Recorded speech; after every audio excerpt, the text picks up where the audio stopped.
Os deputados do MPD, do PAICV e da UCID, durante a sessão solene comemorativa na Assembleia Nacional, destacaram alguns ganhos adquiridos e os desafios que o país ainda tem pela frente.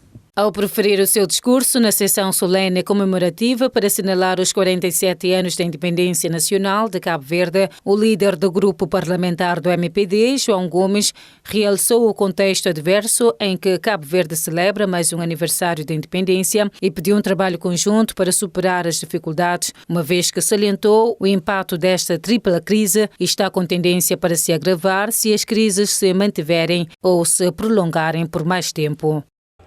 Para além da seca, Cabo Verde teve e está ainda a enfrentar os problemas e o impacto colocados pela pandemia da Covid-19.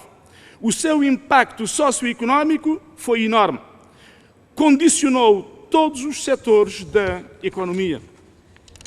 Essencialmente o turístico, um dos principais vetores do desenvolvimento do nosso país.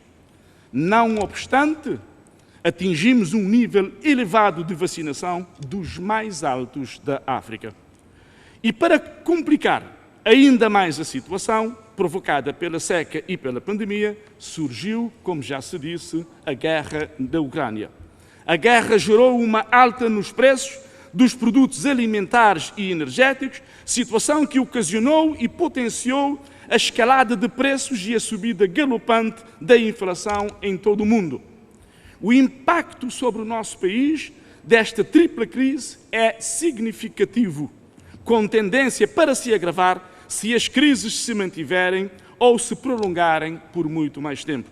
Combater o desemprego e, particularmente, o desemprego jovem e vencer a dependência dos combustíveis fósseis através de mais energia renovável, vencer o desafio da viabilização de uma agricultura inteligente e resiliência do setor agrário são, para já, os desafios prementes a vencidos na perspectiva do deputado. Por sua vez, o líder do grupo parlamentar do PAICV, João Batista Pereira, avançou que, apesar dos muitos ganhos que orgulham os cabo-verdianos, são inúmeros os desafios que persistem para Cabo Verde. Desafios esses que o deputado considera ser agravados sobremaneira pelas consequências catastróficas e simultâneas da pandemia, da seca persistente e da guerra na Europa. Ilustres convidados, apesar dos muitos ganhos de que hoje orgulhamos, inúmeros são os desafios que persistem para o nosso país. Desafios sobremaneira agravados pelas consequências catastróficas e simultâneas da pandemia, da seca persistente e da guerra na Europa. Cerca de 181 mil pessoas, ou seja, 32% da população, estão afetadas pelas crises de alimento e de nutrição em Cabo Verde e estão enfrentando insegurança alimentar. Torna-se urgente evitar que o declínio da oferta de alimentos venha a provocar situações de fome. Para tanto, políticas públicas devem ser imediatamente adotadas para dar aos mais vulneráveis possibilidades de acesso aos alimentos necessários, nomeadamente através de medidas geradoras de rendimento, incluindo o emprego público. João Batista Pereira falou igualmente dos desafios a nível do turismo, dos transportes, da educação e da habitação. O deputado demonstrou-se de forma particular preocupado com a violência policial contra cidadãos e reclusos, as condições precárias dos estabelecimentos prisionais, a discriminação e violência contra mulheres e crianças e a insegurança que graça pelo país, privando as pessoas da sua liberdade de circular no espaço público. Já o deputado da UCID, António Monteiro, afirmou que o seu partido não se conforma só com dizer que a independência de Cabo Verde, proclamada há 47 anos, foi um momento histórico, salientando que é preciso considerar que a mesma tinha um roteiro com objetivos claros que ainda não foram de todo alcançados.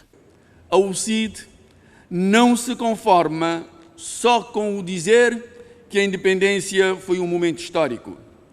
Precisamos considerar que o roteiro da nossa independência tinha objetivos claros, que ainda não foram de todo alcançados, o que demonstra que temos ainda um longo caminho pela frente para se fazer cumprir Cabo Verde.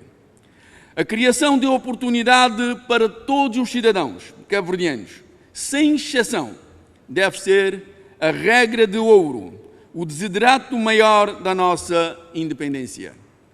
Permitir aos jovens alcançarem tudo aquilo que o potencial do país os reserva deve ser considerado um desígnio nacional e, portanto, caberá aos governantes criarem todas as condições para o efeito, evitando assim perda das populações em várias ilhas e no país todo, como veio demonstrar o censo populacional recentemente publicado. António Monteiro salientou que, se quer que a independência chegue a cada um dos cidadãos e que se cumpra, Cabo Verde deve-se trabalhar na credibilização da vida pública e no renascer da esperança que o 5 de julho de 1975 trouxe. António Monteiro falou também da prisão preventiva do deputado Amadeu Oliveira, precisando que há um ano que a UCID não tem o seu 4º deputado nacional no Parlamento. Na sua perspectiva, a detenção de Amadeu Oliveira se afigura como um caso insólito, já que, conforme adiantou, as leis cabo-verdianas, em circunstâncias alguma, ponderaram essa possibilidade. Neste sentido, disse esperar que o quanto antes essa situação seja resolvida para que o Estado de Direito Democrático continue a fazer o seu percurso.